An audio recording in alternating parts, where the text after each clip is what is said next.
All right, I have to assume you're all out there because with the lights I can't quite see everybody clearly. Just to lead off here, I'd love for this talk to be a little more conversational because I could spend all day showing you all images, materials, but as you come up with questions as we're looking at things, feel free to raise a hand. I'll definitely be able to see you. Matt and Cindy are kindly offering to record and edit this talk for later, so if you have questions, I'll try to repeat them as well so we get them on record. This presentation is kind of an adaptation of the talk I've been giving at the Willows for the Green Land Trust, which was a deep dive just into primary sources related to the legacy of slavery at the William Brandow House in Athens. That deep dive is really useful to kind of get into the nuts and bolts of one family's experience, but there is so much preserved and available through local historical society collections, through municipal archives, that all testify and relate to the legacy of slavery here, and also illustrate kind of perfectly the strange transitions that happened over the narrative arc of the experience of the enslaved people who lived and worked in this area up to emancipation in 1827. That's just to say that this is about 40 slides long. I'm going to try to be timely about it. But if anybody does have to excuse themselves, please feel free to at any point. You won't insult me if you're looking out at the sunshine and you want to get back out before the weekend's over. So we'll get started here. All right. So where do you start describing the legacy of slavery in Greene County and its history? We, in this case, I know everybody's familiar with like the 1619 project, the settlement of Jamestown in 1609, but New York State has, of course, been settled by Europeans since the early 17th century as well. I think Fort Nassau is constructed in 1614, and by the 1620s, the mid-1620s, the Dutch are bringing enslaved people to live and work in New Netherland to support for-profit agricultural ventures that are going on in all of their colonies throughout the Americas. And I'll get into a little bit of what that means in a few minutes, but let's see, we'll just pull all these up here. So Greene County is successively part of New Netherland, the province of New York, and then the state of New York. And each of those different eras represents a small evolution in the laws that governed the lives of enslaved people, ending with the state of New York abolishing slavery in 1827. I think it's the last northern state to abolish slavery, and they kind of took the slow Band-Aid approach to ending it as well. These discussions have been happening in New York since the 1780s, and in 1799 they decided to pass this gradual abolition law that I'll talk about. So, laws regarding slavery in the province of New York. I didn't get into the Dutch laws concerning slavery because it's a very brief window where the Dutch actually rule what's now Greene County while there are European descendants living in it. So we really start kind of with 1664 and the English takeover.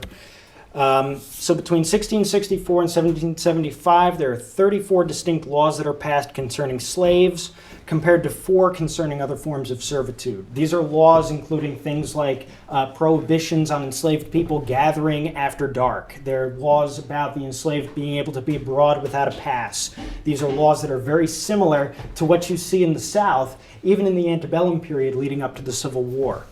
And over the course of that period, 1664 to 1775, you see these laws become more and more racially oriented, as well as targeting very specific things related to African American slaves. Concerns about slave uprisings, concerns about people gathering to organize, because when you have communities of people who are subjugated and subjected to terrible treatment, they're going to get mad about it. And the concern you see in a lot of these laws is that they're trying to prevent these slave uprisings that you see kind of scattered throughout the colonial period and into the early Republic era. Laws regarding slavery in the state of New York. An act for the gradual abolition of slavery in 1779. That's the slow Band-Aid, where in New York State we decided in 1779 that everybody born after that date is going to be free. If you're a man at the age of 28, if you're a woman at the age of, I think, 25. 79, or is that 99. Sorry, 1799. Yeah, thank you. I'm going to be going over a lot of dates here, so bear with me if I trip over it. So 1799, gradual abolition is passed. In 1817, an act relative to slaves and servants is passed, which says that, okay, we realize that when 1827 rolls around and the first batch of people who were born after 1799 are emancipated, it's probably going to be pretty hard to keep everybody else enslaved. So they decide there's a cutoff date and that everybody is going to be freed on July 4th, 1827.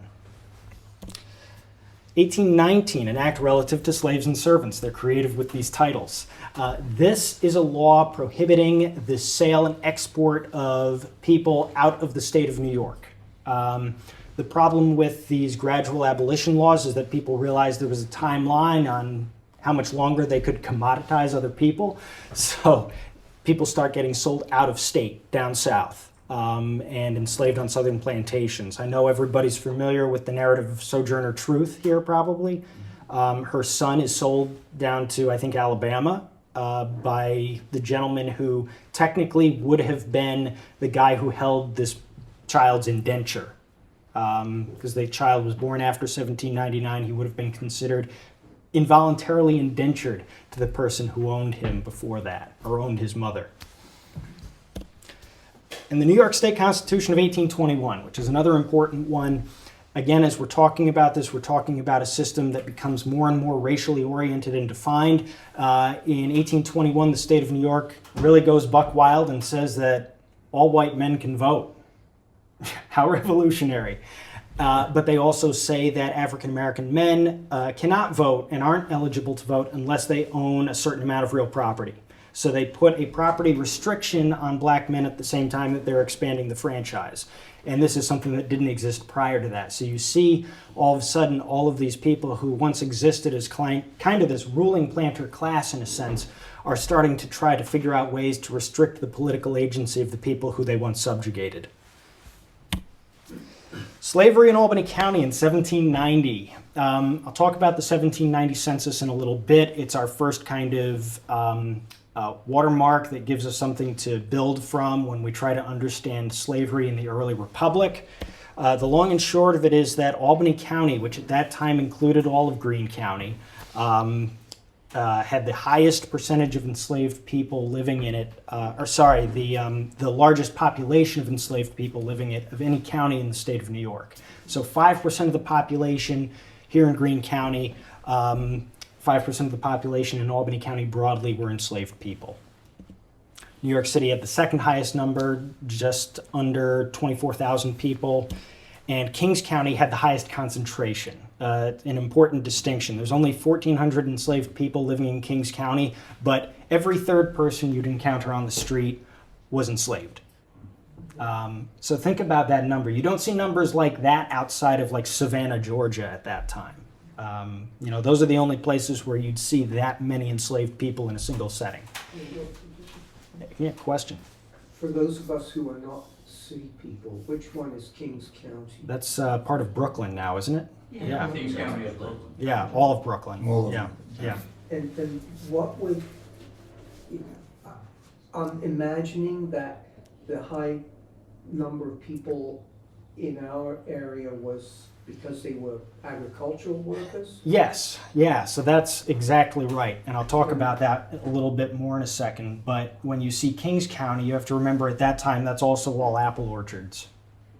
So it's also an agricultural district. There are a lot of people who are serving as domestics at that time there as well. New York City. Yeah. So, but you do see that, and that's just a population percentage too. You have to remember it's a concentrated area, but it's also not as heavily settled as it was today, obviously. But you don't see the same kind of density as you'd think of, like in Manhattan proper. So it's safe to say that the Kings County slaves were also agricultural workers by and large? I'd assume yes, but it's a little out of the scope. I'm just talking about Greene. And this is just to give you a little sense for what the population distribution is like as well. New York is a slaveholding state. That's the point I'm trying to get across. So, documenting slavery in Greene County. Well, here, I'll just show you. You get a theme here? Yeah. So we've got bias in recording, which is the types of things you might record about a white person are not the things that are being recorded about African Americans who are enslaved living in this area. You don't end up with batches of letters from these people. You don't end up with family Bibles. You don't end up with extensive baptismal records for all their generations successively. They are omitted from the standard forms of record keeping to begin with.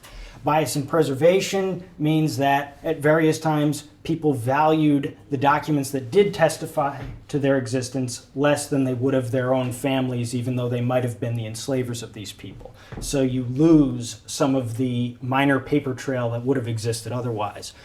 Bias in interpretation. Best example I can think of this, there's a book of abstracts of wills of Old Albany County, and these abstracts of wills which summarize, here's so-and-so who died, his will gave this, this, and this to his heirs are named this, skips over entirely all of the slaves who are named in all of these wills.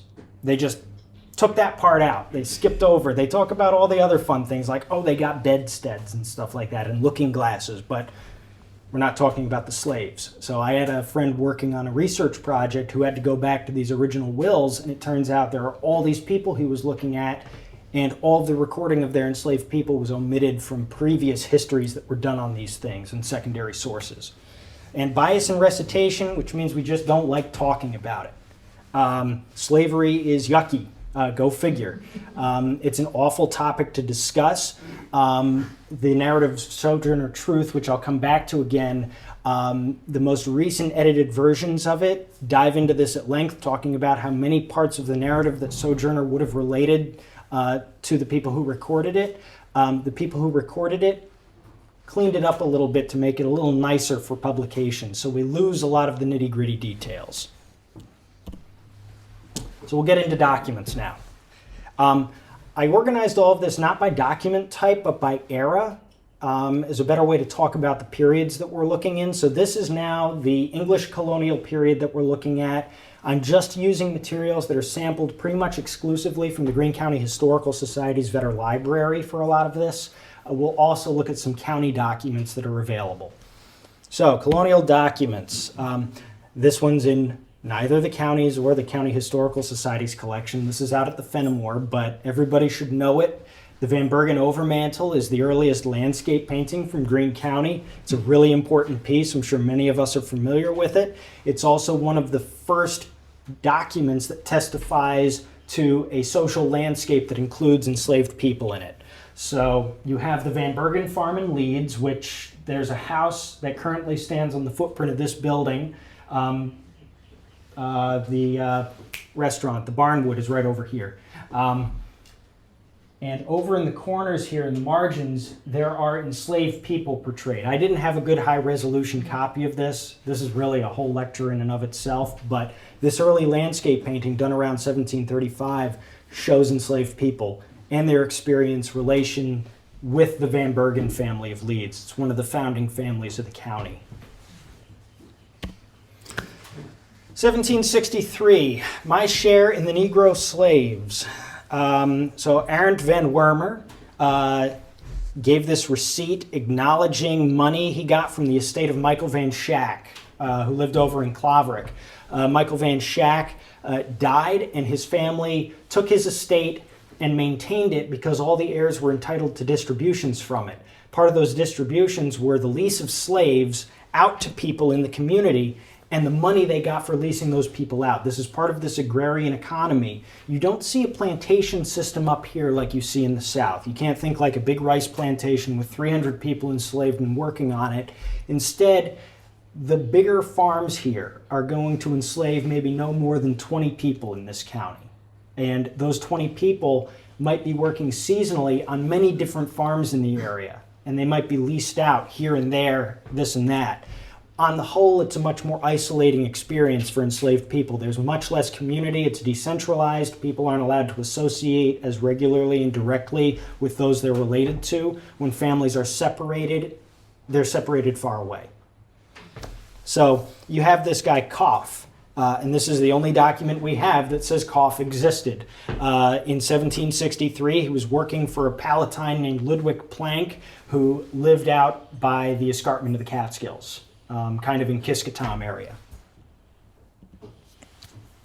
A Negro boy named Pete, aged 10 years or thereabouts. This is an interesting one. So Matthias Hallenbeck gets embroiled in a legal dispute, and as collateral, he gives the sheriff a kid. Yeah, so we're looking at people being used exclusively as, a financial object. This 10-year-old boy who, has no business being out of the house where his mother lives, is instead turned over to the county sheriff for the duration of a legal dispute in which Matthias Hallenbeck owed somebody money. And if it came to light that maybe Matthias Hallenbeck owed more than he could have, the child would have also been used as part of a payment. Now, this document is neat, and I'm afraid, I don't know if Dan Arshak's here today, but this is his property. This is a confirmation grant for the Van Vechten family's lands at the end of Snake Road. So this confirmation grant uses the phrase, a farm and plantation situate, and that's straight out of the document, on the west side of Hudson's River. And I wrote an article many years ago about this, that use of that term in that document. At this time, the phrase plantation meant exactly what you think of it as being. That term has, of course, evolved a little bit over time, but in the English colonial period, a plantation was a place where for-profit agriculture was undertaken and cash crops were grown. The Van Vechten family doesn't have a lot of good documentation available in a single place about all the enslaved people that lived and worked on that property at the confluence of the Catskill and Cotterskill, but we know through sources, secondary ones, like Beer's History of Greene County describes at length where the burial place of the Van Vechten slaves were. It talks about some of the descendants of the Van Vechten slaves. And in censuses, we also get a sense that they're one of the principal sites of enslavement in the county as well because of the extensive farm that they're growing things on. Now, this is also something to touch on. From the Dutch colonial period onwards, when we're talking about for-profit agriculture, we're talking about an economy that is part of a transatlantic commercial venture. The Dutch colony in New Netherland is growing agricultural produce that's going to support and feed slaves who are working in the West Indies, who are producing cash crops that are then being sent to Europe as luxury goods and staples. The reason you have to have a system like that is because in the West Indies, all the farmland's devoted to growing stuff for sale and not stuff to eat. So these people are literally, aside from starving to death regularly working on these plantations, they're being sustained only by an intercolonial network of supplies. These plantations weren't ever meant to be self-sustaining down in the West Indies, and the Dutch spent a lot of time sending people to the West Indies. I think over the course of the Dutch colonial period, they import 500,000 people to colonies in North and South America. That system persists during the English colonial period. So when you see families like the Van Vechtens growing stuff, they're not growing stuff and then bringing it inside and eating it. They're growing stuff and then packaging it up and shipping it. Yes? Did you say that the Dutch colonies in the West Indies were producing luxury goods to ship back to Europe? Things like sugar. Yeah, things like sugar and stuff like that. These are luxury goods. Isn't a good way to describe it. It's not like what we think of. Sure. They're not making handbags and shoes. They're making staple products that are expensive to begin with because of their rarity. That are being made available in Europe only through a system of chattel slavery in the New World. So coffee and sugar. Coffee and sugar, molasses. Yeah. So, is that clear? Yes, Cool. thank you. Okay. 1771, selling to the said William Ray one Negro wench named Sar. This document is interesting, and you see this occasionally. This document's from the Bronk family manuscript collection. This document contains kind of a narrative arc of part of Sarah's life. She's sold from Anthony Winnie to William Ray. No age is given, so we don't know, how old she was even, which is kind of absurd to think about. That would seem like that's something that's routine that you'd be able to know about somebody.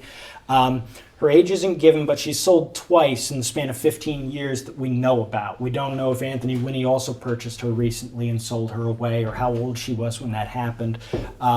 So Sarah ends up on Leonard Bronk's farm after the Revolution in the 1680s. Or 1780s, I'm sorry, I'm really bungling these dates today. So she's there in the 1780s. At that time, the Bronk family, Leonard and his father John, enslaved anywhere from 10 to 15 people on a rotating basis that operated a farm that extended across much of where the New York State correctional facilities are now, from the Bronk House going east towards the river.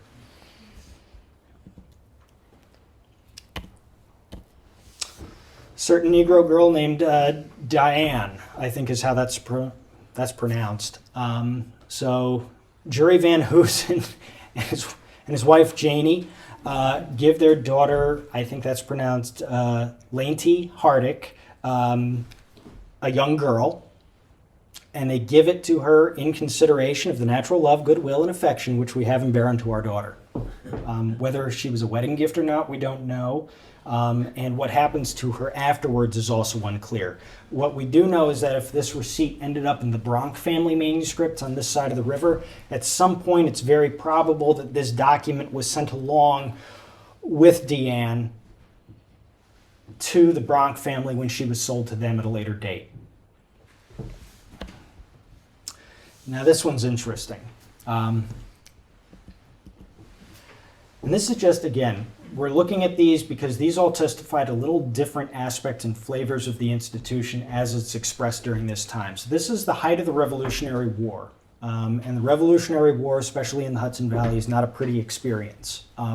People starve, communities are displaced, there's refugees living in the valley who've been chased out of the Mohawk. It's a time of extreme flux, change, and upheaval. And in the middle of all that, John B. Dumont finds a guy named Peter out in the woods and takes him in and writes an advertisement that he had found this guy out in the forest and for his owner to come and collect him. And it's an interesting document because it's probably one of the most biographical notices I've read anywhere. So we'll look at this here. Taken up in the woods near Catskill, the 22nd October, 1780, a Negro man named Peter is supposed to be run away from his master.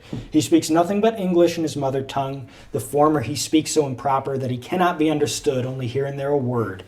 And it goes on to say that he had run away from somebody who was going to sell him.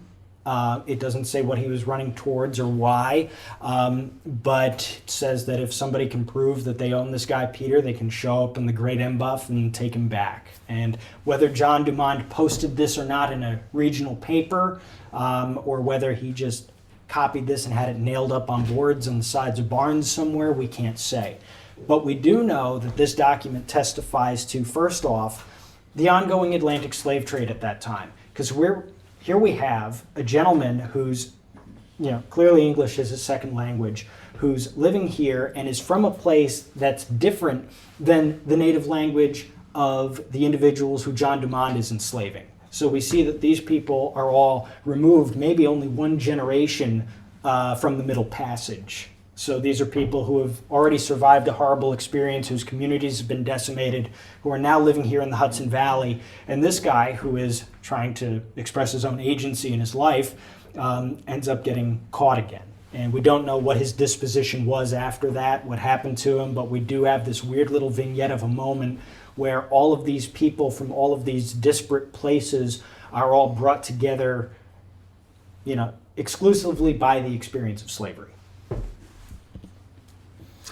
Documents from the early Republic. And the early Republic I'm defining as the years immediately after the Revolution, right up to 1799. This is a will. This is the will of William Brandow.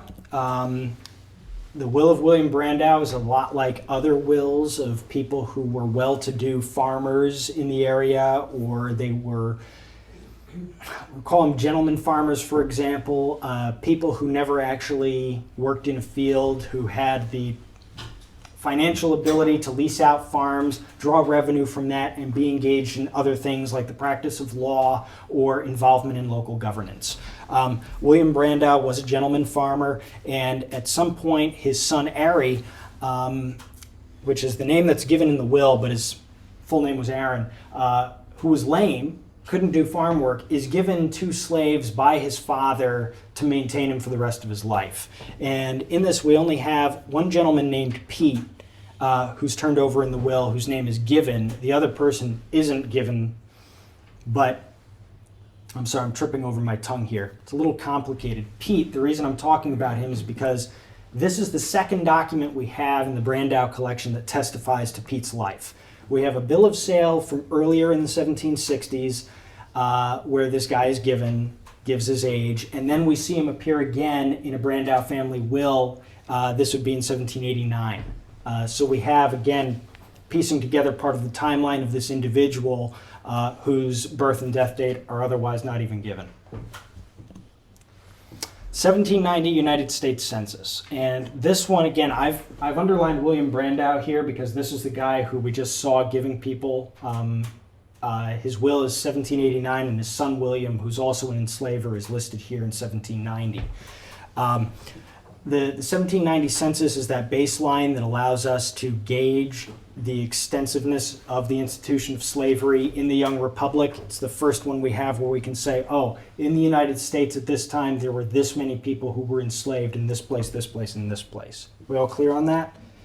In Greene County, unfortunately, the 1790 census was damaged in a fire. So you have these burn marks around the edges here. And where the tallies are given of slaves in this column, you see you've lost it on that margin there, the very edge of the page. The totals of enslaved people survive, but we don't know what their distribution was. For all we know, there could have been one person on this list with 40 people. And we'd never know that. We'd never know that there was a plantation that extensive operating here because the document's been damaged. All right, this is another document from the Brandow family collection, my third part of the Negro wench named Sarah. Samuel Allen, who's an in-law of the Brandow family, sells off his share in a woman. And if we're going to get into the debate about how hard it is to gauge the extensiveness of the institution, who's adopting it, who's benefiting from it, documents like this are what clouds that discussion, because here we have a guy, Samuel Allen, who might, on the 1790 census, have no slaves in his household listed. But he nonetheless owns a part share in somebody collectively with the rest of his family and enjoys the benefits of her labor at different times of year, maybe when the census enumerator wasn't there. And if he was counted in Samuel's house, then he wasn't counted in the other 2 houses that were responsible for her enslavement. You see these kinds of things very commonly with ships. People are part owners in ships, and here they are, part owners in a person. Question? Yeah, could it be that if she was hired out, that his third share would be 1/3 of the rental fee? It could be too, yeah. It could be that's the case, or a third share means that she might be working on the farm as a domestic at certain times of year for the family when the other members of the family can't. I'm inclined to think that it's probably more likely you'd see that kind of process happening with somebody who owns multiple slaves, like the Bronk family, where they have a surplus of people that they're able to derive other forms of revenue from. In this case, I think this is probably as much a statement about the finances and ability of the family to enslave only an individual and benefit from her work in this way. 27-year-old man named Franz. William Brandow sells Franz, 27 years old. And this, again, we're getting into debates about, with the institution, what you'd find is as a gentleman or a woman got older, they would become less useful. Their value would decrease, and eventually they would be abandoned just left to their own devices, often you find they just starve to death and die out in the woods. It's a very, when I say the institution is inhumane everywhere it appears, it's inhumane everywhere it appears. Sojourner Truth's father starved to death in the woods like that. So we have these primary sources that testify to that experience. And then you see a man like this being sold when he's 27 years old. He's probably kind of at the peak of his commercial life in the eyes of his enslavers, and he's being sold to Henry Oathout, who, along with the Van Vechten family, is one of the principal enslavers in the town of Catskill. We don't know where his farm was. We know that he owns anywhere from 12 to 19 people at any time during his life, this, as a farmer in the early republic after the Revolution.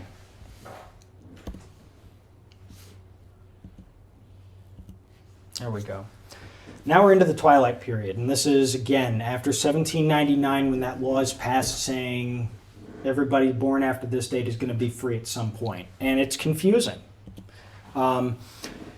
Beginning in 1800, Greene County is founded, and as a new county, they begin a municipal recording. A new court system is established, and the Greene County Surrogates Court begins filing wills.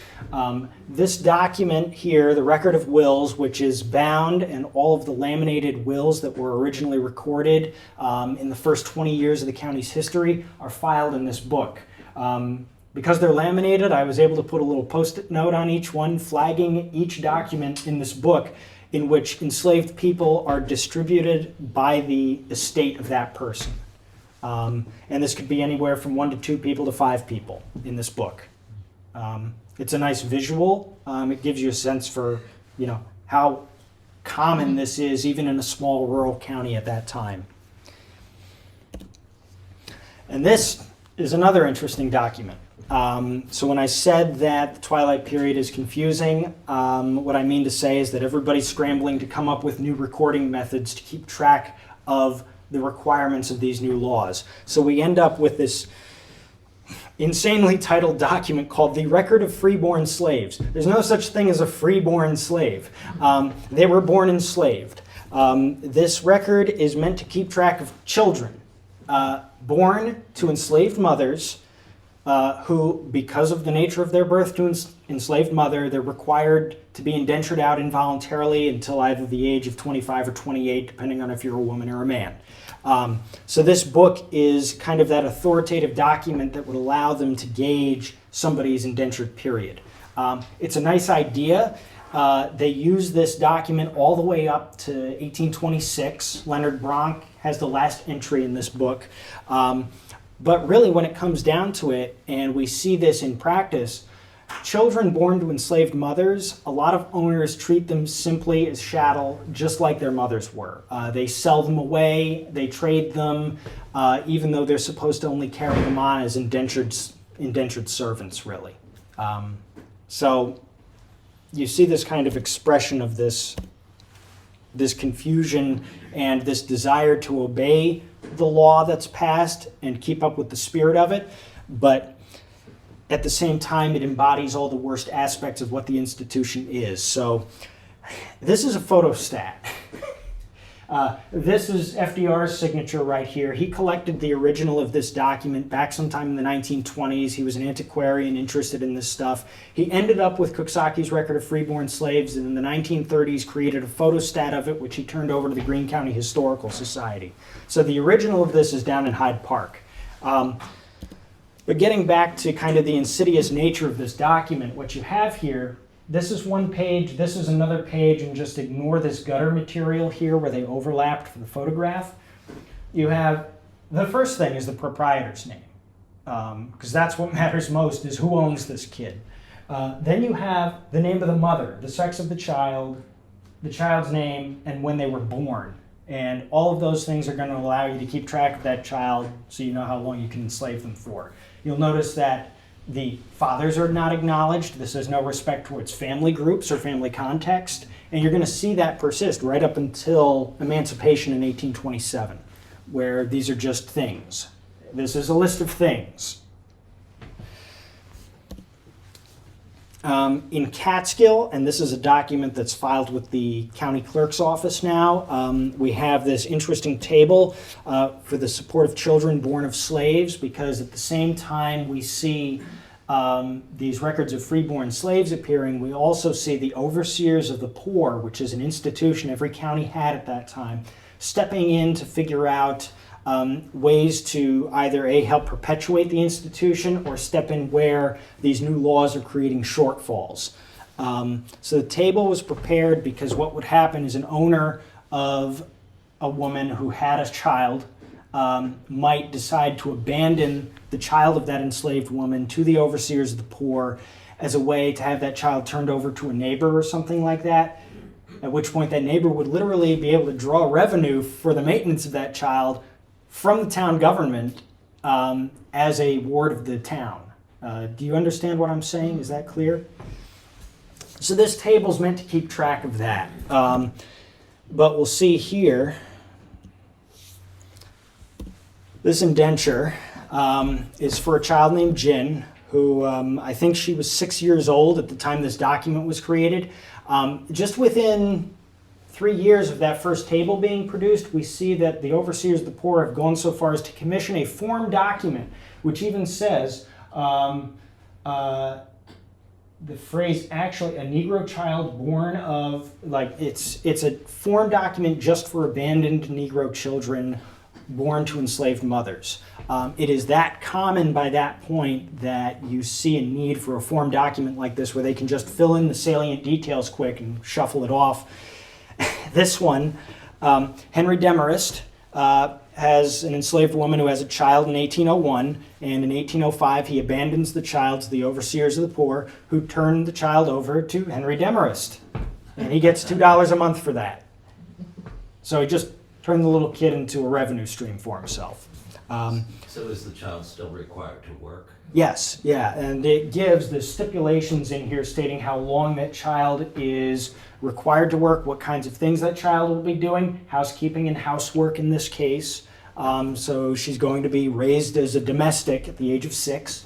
And this is, again, as a form document, the ones that are filed with the county now, I think there's like 20 of these that still exist, but there had to have been more. I even saw Nathan Benjamin, who was a bookseller in Catskill, who ran a printing shop, also has an indenture where he receives a child from the overseers of the poor who's going to be working in that print shop with him. Are You got a there question? any records of people trying to prevent the sale of freeborn slaves?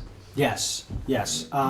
Actually, and I don't want to step on toes with it because Debbie Bruno, who's been working on this extensively, who wrote that Washington Post magazine article a number of years ago, we'll have to fill you in on it. She's working on a book where she's tracing the legacy of her enslaver ancestors along with a descendant of one of the enslaved that her family once claimed.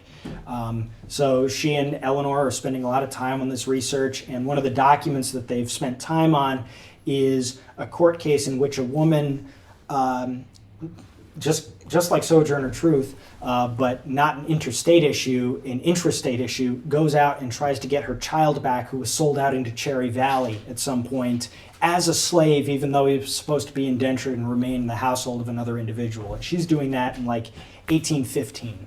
And it's fascinating because you see here's an individual who was once enslaved who now is standing in court, which is remarkable in and of itself.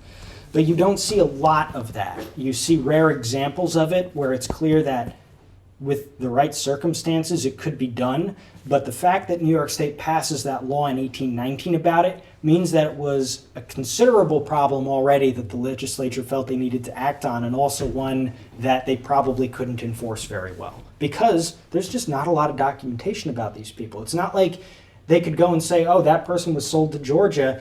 I have their birth certificate that says they were born here. No such thing. There's no baptismal record. There's only the word of the people who knew that child when they were young, and that would be the enslaver and the mother. And the mother doesn't have standing in court unless she's free. So, let's see. This one. This is Moses Cantine, Judge Moses Cantine, brother-in-law of Martin Van Buren. Born in Hurley, moves to Catskill, lives there his whole life, poisons himself up at a bar in Albany in 1823. State printer, the Albany Argus. Really influential guy. Here he is manumitting a woman, I think it's pronounced Judy in this case, manumitting Judy in 1809. There's two parts of this document. This is filed at the county as well. You have the manumission document, which says, I so-and-so am freeing so-and-so.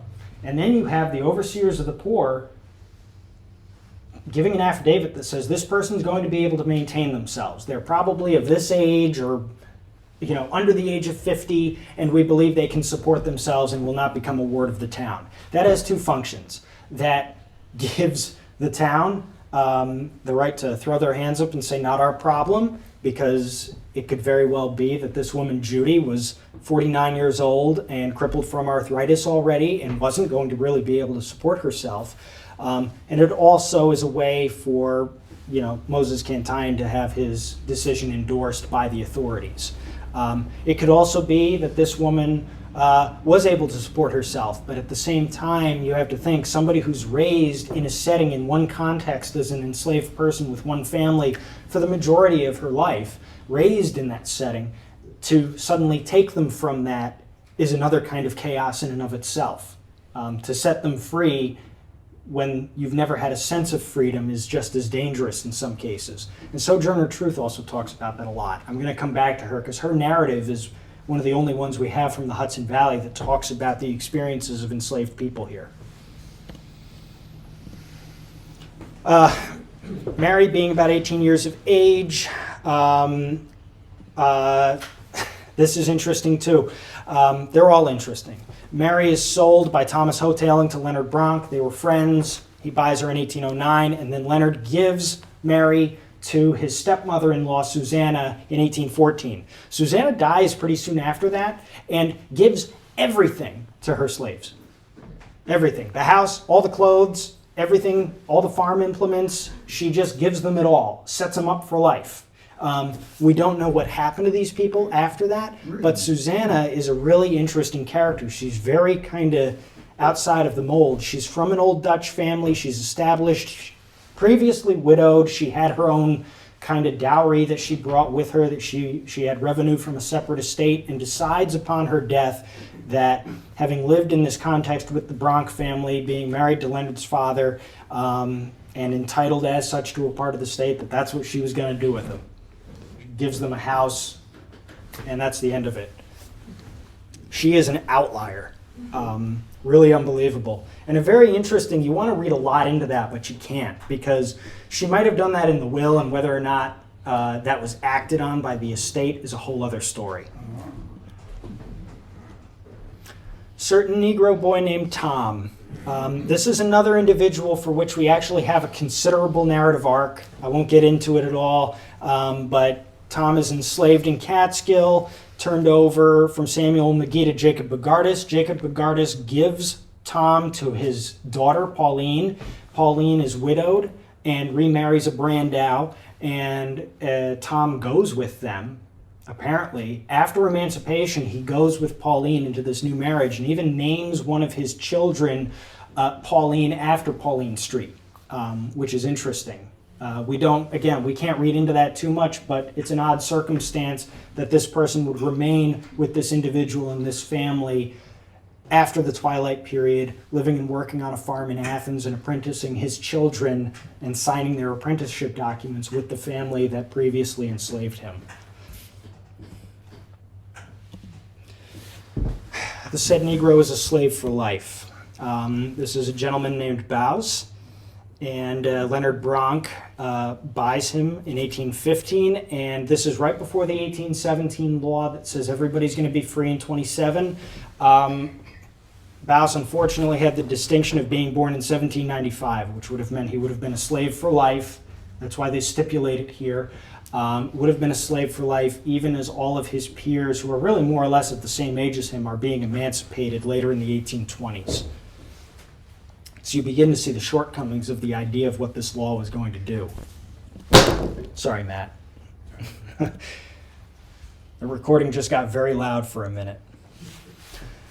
Here's Catskill.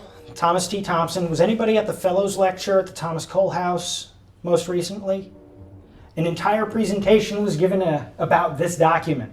40-minute lecture just about this guy Josephus. Thomas T. Thompson is a scoundrel. He's like the baddest of the bad. He spends time down in Demerara, where he has an enslaved woman as his common law wife and a whole family that he never acknowledges when he comes back to Catskill, and he brings his body man Josephus with him. And on Christmas Day, 1818, he manumits Josephus, and we don't know what happens to Josephus after that. He might have moved to Athens, he might have stayed as a domestic in the house, but here, again, one of the few documents that testifies to this guy's life. Here's his manumission on Christmas Day, 1818. Is that the Thompson, was it This Thomas is, Cole married his daughter? yes, this is the builder of Cedar Grove, who's the uncle-in-law of Cole, who's dead long before Cole gets there.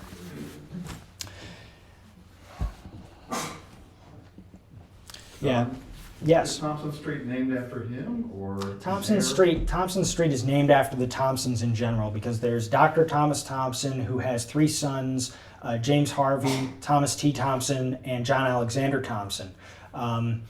The 2 Thompson brothers, John Harvey and Thomas T., I wish I should give a whole presentation about them sometime, Bob, because James Harvey might be a guy who's arrested at Poughkeepsie in the 1820s for stealing free black people, putting them on a sloop, bringing them down to Virginia, and selling them back into slavery. Yeah. Set a date for that now. Yeah. How's 5 o'clock? Break. What's a body man? What? What's a body man? A body man, you think about like a manservant, somebody who's like your person who helps you with everything from shaving and dressing in the morning to, maybe helping to like post letters for you, polish your shoes, do your laundry, everything. Manservant. Yeah, manservant. So, I use the term body man. That's another term that I've heard used, and it gives you a sense for what close proximity these 2 people existed in, and that power dynamic at the same time. And Josephus travels to England with him. He spends time in Demerara with him. He comes back to Catskill with him. He has no other context other than Thomas T. Thompson. So here's Tony, 32 years of age, who's sold by Judge Anthony Van Bergen to Leonard Bronk in 1820. And Tony is another guy, again, the Twilight period. We start to see the end of the period where there's no documentation about these people to being a lot of documentation about these people. Tony, his bill of sale stipulates that there's going to be a period of work for another 2 years, and then after that, I think the understanding is he was supposed to be freed. But more importantly, and it'll be after this one, I'll show you what happens to Tony later on. This one, 1821, so this is after the 1819 law that says slavery ends in 1827.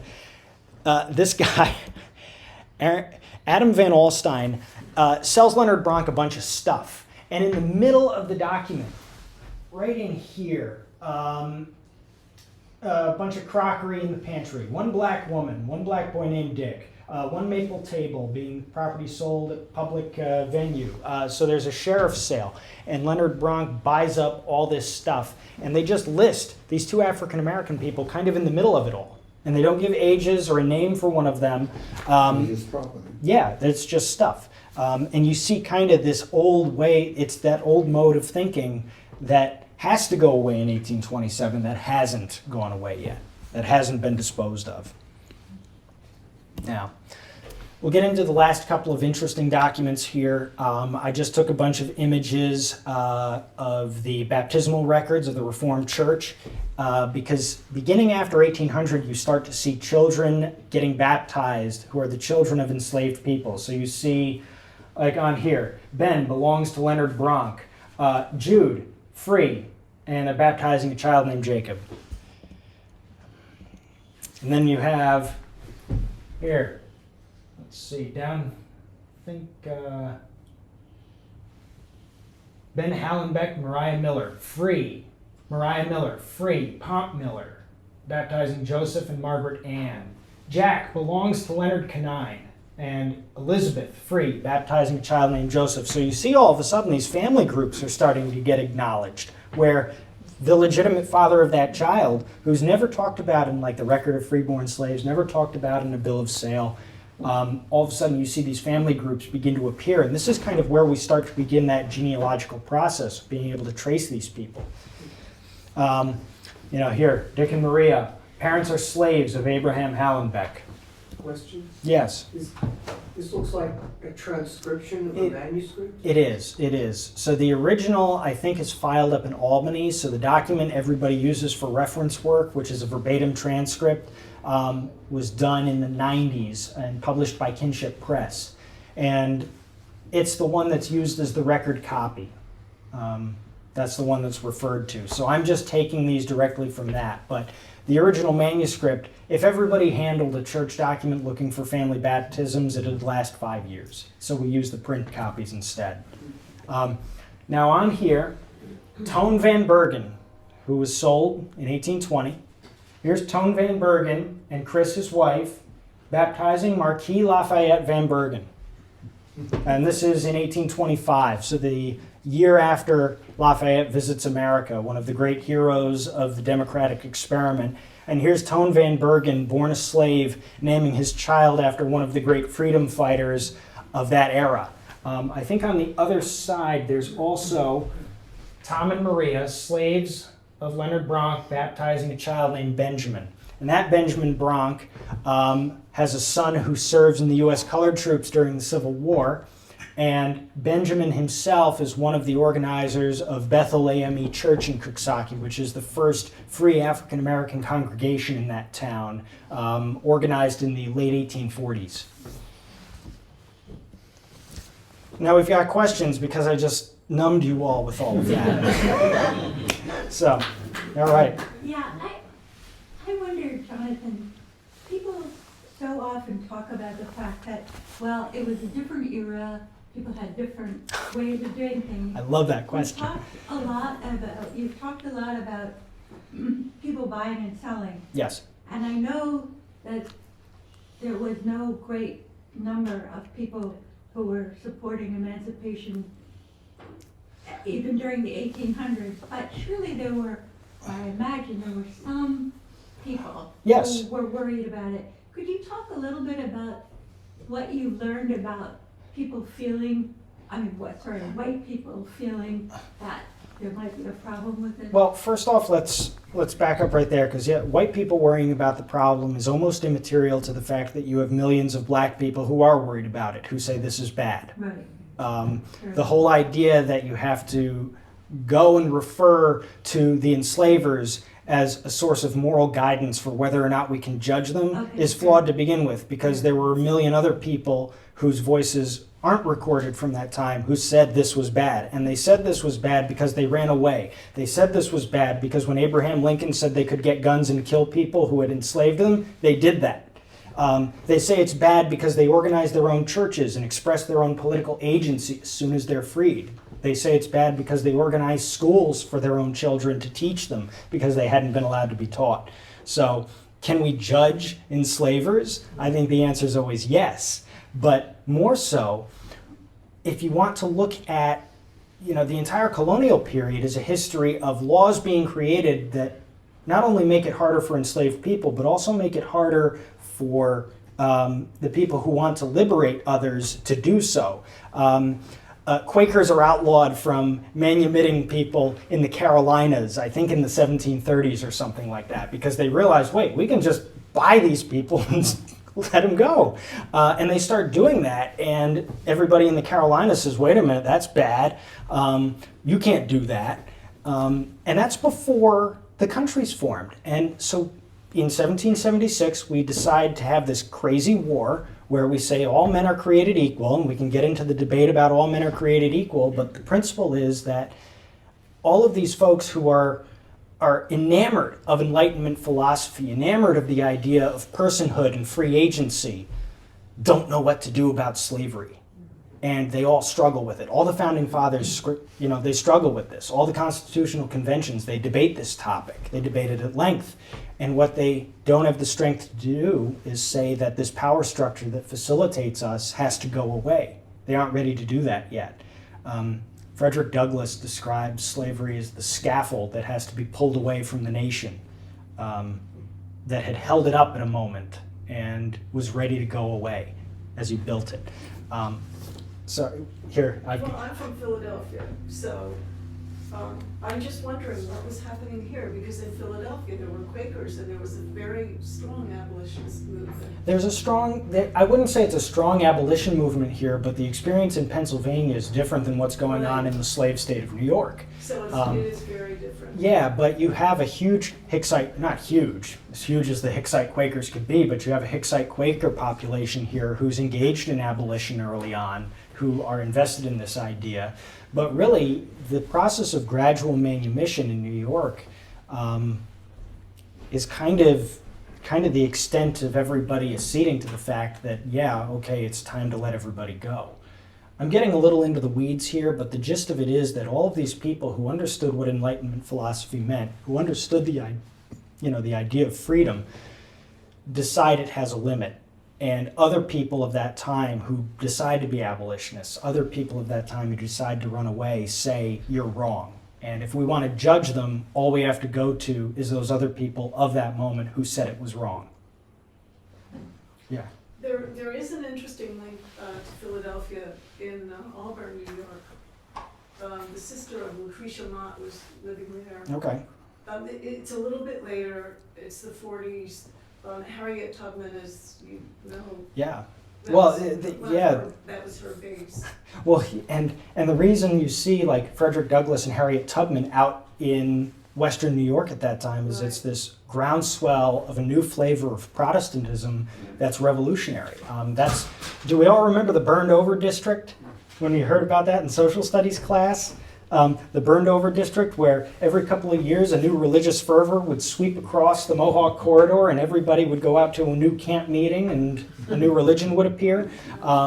There's all these denominations that appear in that time, all of these free thinkers who are like the fringiest fringe of the forward thinkers of that time. And so no wonder you see abolitionists out there. But Bob had a question too. We often see in the New York Times or Washington Post about areas that are being demolished or dug up, and then they find that there's slave cemeteries underneath. Oh, yeah. And I'm curious, I mean, I'm sure the Van Shacks, et cetera, are all well documented in cemeteries, but are there areas where there are African-American slave burial grounds? There's Yes. tons of them. Athens. There's tons of them. Where's the one in Athens you know about? I think it's in the the part of the cemetery, there are two cemeteries, not the one near the church, but the other one. There's 5 cemeteries in the Okay. village. I Yeah, know those two, yeah. like right there. Yeah.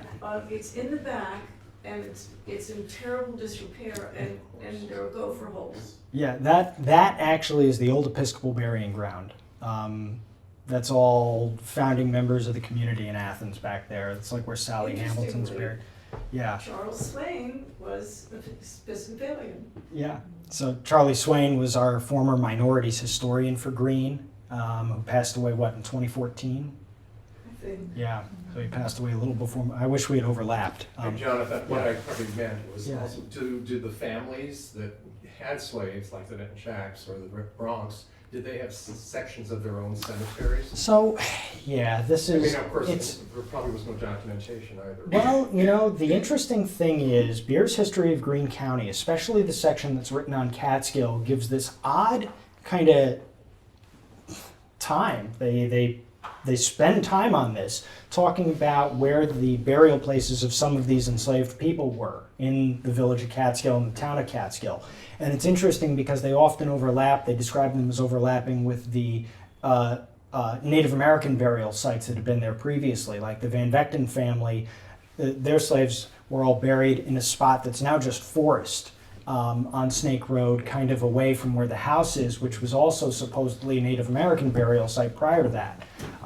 So you see marginalized people being buried in these marginal places. The Bronk family has what's called a slave cemetery behind their burial ground in Cooksaki on the campus of the Bronk House. But no definitive study has ever been done to say these are enslaved people back there. you see little like fieldstone markers and you say, oh, that must be an enslaved person, because it's a simple fieldstone marker. But I could show you, 24 cemeteries in the western half of the county that have that same kind of monumentation in it, and that's just people. Those might be Baptists buried there who all decided they were too humble to have a marker that gave even their name. The Quakers would bury themselves like that too.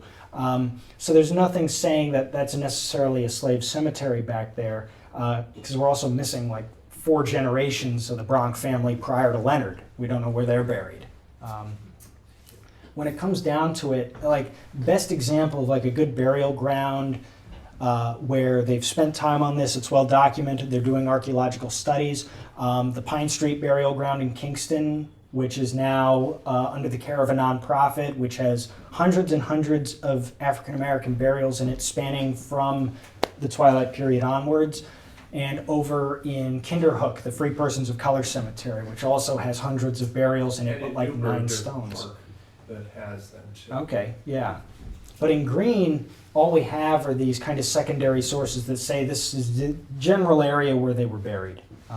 We don't have any site where we can say, yes, this was a slave cemetery. This is where these people are. I recently became aware of American Indians enslaving blacks and owning black slaves. I should pull up a document for you of a black man enslaving a black person here in Greene County. Cuff Smith had a slave named Diego, and he was the son of Venture Smith, who was a famous enslaved man who bought his freedom, who lived over in Connecticut in the 1760s. But it's much more common that you'd find Native Americans also being enslaved. After the Second Esopus War, 12 tribal members from Esopus are sent to Curacao, who had been captured during the Second Esopus War. They're sent to slavery in Curacao. You're also dealing with a culture conflict too. Is somebody saying a Native American enslaved somebody the same as chattel slavery in the eyes of the law in the colony and province of New York? I'd probably say no. Is somebody captured during a conflict and kept by a tribe as a captive? Maybe, but I don't think I'm not ready to make the same kinds of judgments about chattel slavery in an Anglo-Dutch context as I am any other kind of slavery that's occurring in the New World after the contact period. That was a real good non-answer. I should go to law school. So, any other questions, comments? Geez, John, it's so nice out. Can't we leave now? So, no, really. I mean, we looked at a lot here today, and I tried to give us a representative sample of different types of documents that show you kind of the full structure and the application of the institution over this large period of time. For every document I showed you, there are 3 more out there waiting to be looked at just like it, and that's just the ones we know about. A lot of this is being uncovered because people are reprocessing the collections these things are in and saying, oh, those aren't financial papers in the estate of so-and-so. That's a document about somebody who was a slave. Let's make that a document about that person when we catalog it. And that little step is what allows us to start building more of this knowledge and understanding. Are you going to write a book about this? Oh my God, Karen was just on my case about it too before the presentation. At some point, yeah. Unless somebody else more talented writes the book first, which I'm totally fine with too. Debbie Bruno's book, when it comes out, is going to be a very interesting piece because she goes where I can't and really tackles the application and what it means today. And I'm really looking forward to that. Is she the woman who wrote an article about Athens? Yeah. Yeah, Oh, Yeah. okay. Yeah. I did see that. yeah, Really interesting. yeah. Yeah. I'll just make one comment that people might find of interest. Both the Sojourners, in her autobiography, but even more so in the book you and I were just talking about, it came out 2 or 3 years ago, about slavery in the central part of New York, there's such a sense that slaves here in some ways had a worse life than people who were enslaved in the South. Yeah, so, Because very often you were the only person, the only slave on the farm. yeah. And you had no community at all. And when people did start to have a bit of community at that Pinkster Festival in Albany, before long it was outlawed because they recognized that the white people, that it could be dangerous to let people get Yeah. together. Pinkster is For some people, yeah. there was like, the whole year went by and they would not even know a single other person like themselves. How grim. So, yeah, 2 books to read about the topic. In Defiance, about runaway slaves to freedom in the Hudson Valley by Susan Stesson-Cohn. I can't remember her co-author. Great little book to read through. Kind of does a deep dive on Ulster, but the experience is the same. And also Andrea Mosterman's book. I know she's been giving presentations throughout the Valley called Spaces of Enslavement, which is kind of a material culture and social culture study of slavery in the Hudson Valley and what it meant to enslaved people. All right, one more question in the back. John, do you get much interest from the descendants of all those famous names we know so well around here? Yes, and Could you repeat the question? yeah. So the question was whether or not I get interest in, from the families who were descended from enslavers, whether or not those people who are doing their genealogies want to spend time on this topic, I think is what you're getting at. And the answer is yes and no. I got some really angry letters from some people about spending time on this topic, and I've gotten just as many comments from other people who are also descendants saying, this is great, spend more time on that, I'm interested, what's the next step? And, I don't give a hoot one way or the other because they're all my ancestors too. So, for me, this is a very personal journey looking at this stuff. When I look at all of these documents, I'm looking at my own family. So, it's a little self-serving certainly, but, my struggle with it, if somebody's not ready to hop on that train, whatever. But a lot of people are. What about descendants of the slaves? Less. Yeah. And that's because genealogy, I think, is primarily a waspy endeavor. But I do have a lot of African American genealogists who have contacted me in the past working on X, Y, and Z. Debbie's partner in this whole research project, Eleanor, is a descendant of the Vanderzees.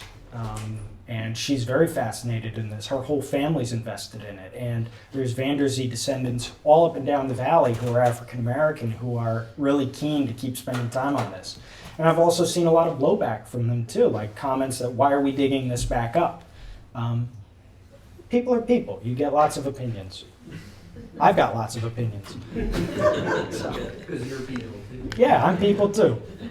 So, yeah. Back to the suburban way of Snake Road Cemetery, Indians and slaves. Is Yeah. that a known site? Back It's- behind it's that n- spring? There's you know, mounds in there? No, I actually think it's on the other side of the street from the spring.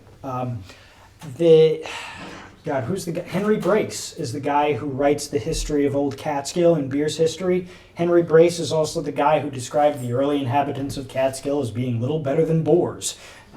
He thought they were all scoundrels. But he says, funny guy, but he says the burial site was like 300 yards, and I can't remember the direction, from the Van Vechten barn.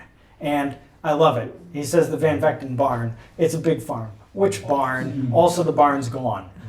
Do we know where it was? Because barns move.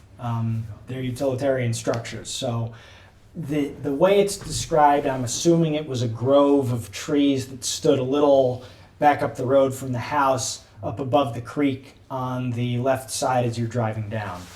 There were also some places where the village of Catskill and the town dug for sand and gravel back in the 20s, and they uncovered bodies at that time. Trying to find that article again, I can't find it. It's the way it goes. Every document that you see that you remember the location of, there's 10 others that you saw, that you read, that you can't find again when you want to. So, but everybody ready for a glass of wine, or? Yeah, all right. Good job. Thank you.